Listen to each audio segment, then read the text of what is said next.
Welcome and welcome back. If you're already a subscriber, thank you so much for your support. If it's your first time, welcome to my channel. This is psychic investigator and medium Genocide Jen. I mainly focus in true crime and missing person cases. Today we're going to talk about the Native American influences surrounding the disappearance of Summer Moon Utah Wells, and I'll share with you the messages from our ancestors and her ancestors and the insight they have to give us in helping us solve this case. As a prerequisite, I recommend, if you have not watched my video talking about Grandis's involvement in covering up her remains, the one entitled The Ghost Dance, or She Only Dances with Ghosts, A Message from Summer Wells, watch those two. So it will greatly enlighten and allow you to fully understand the context of this reading and how it overlaps with the previous two. Okay, so let's begin. Today I'm using the Earth Warriors Oracle. It's a Native American, also Indian, all around like Incan and Maya Indians influence-based deck. Talks about the Earth Warriors. I myself am a rainbow warrior, a seer, one who tries to illuminate truths in a dark world and share messages from the divine. Also cross the rainbow bridge to share a message between those loved ones on both sides. Okay, so we've used our Palo Santos and Sage and blessed the reading. Before we get started, we actually always do that to make sure we are protected, and we ask that only truths come out. And we know, as I stand on the sword of truth, as the seer of light, as long as we walk in the light and follow the divine guidance, we will find truth in all that we seek. Okay? So we're going to just do some shuffling here. Let's see what messages we get today. It's very important that I share this, as I feel very strong about the vision and the revelations that I saw and the things that were revealed to me regarding a possible location for Grandis had taken her. This is the Diamond Tiger of the Black Moon. It talks about second chances. Second chances are not just a second time around. They are truly a second chance. Okay? We have the White Buffalo Woman.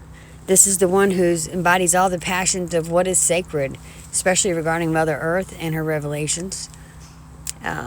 She's actually from the Lakota tribe, and I believe Grandis has roots there as well. The Great Plains, we know, is in Wisconsin in the western United States part. There's also several other tribes there. The Sioux tribe. It's also the area of St. Croix Falls, Sioux Falls, also near the Great Lakes area as well. A lot of water, okay? And this is Wisconsin, like I said. I believe this is where Grandma took her as a high priestess to perform a ritual, a sacred ritual that was sacred to her and her peoples, her ancestors. She is planning to attempt to heal or resurrect her loved one, Summer, and bring her back and give her a second chance in life. Alakoa talks about a spirit warrior, spirit of the warrior, actually. This talks about Grandis's desire to carry out this ritual. Clan of the Wolf Heart. This is someone reaching out to their ancestors and friends and neighbors, reaching out for help, crossing boundaries, not bloodlines, okay? Reaching out for help, reaching out to her Native American community, the elders in the tribe. These are the ones who would be involved in such a ritual. So we know she has ties to these locations. And maybe has some heavy influence within a Native American reservation, perhaps. If you look at her, she's definitely of Native American descent. I wish someone could do the actual genealogy so we could tie her to a particular tribe. Mama Quila is the goddess of the moon. She is the goddess of the feminine, regular of women's menstrual cycles, and is over the phases of the moon. Amotuara means a wise one, someone, particularly a teacher, especially of children and the noble. I think this could even be Robin. Even perhaps Grandis. Maybe she has great spiritual knowledge that she likes to share with others. Maybe even Summer. Quente, medicine of the soul for the empowered heart. someone who is seeking and hoping for a miracle and relying on the divine to do so. I do believe if their heart is aligned with God's will, their miracle will be granted. If not, things can go awry.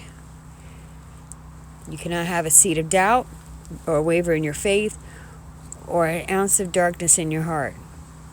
You need to be pure.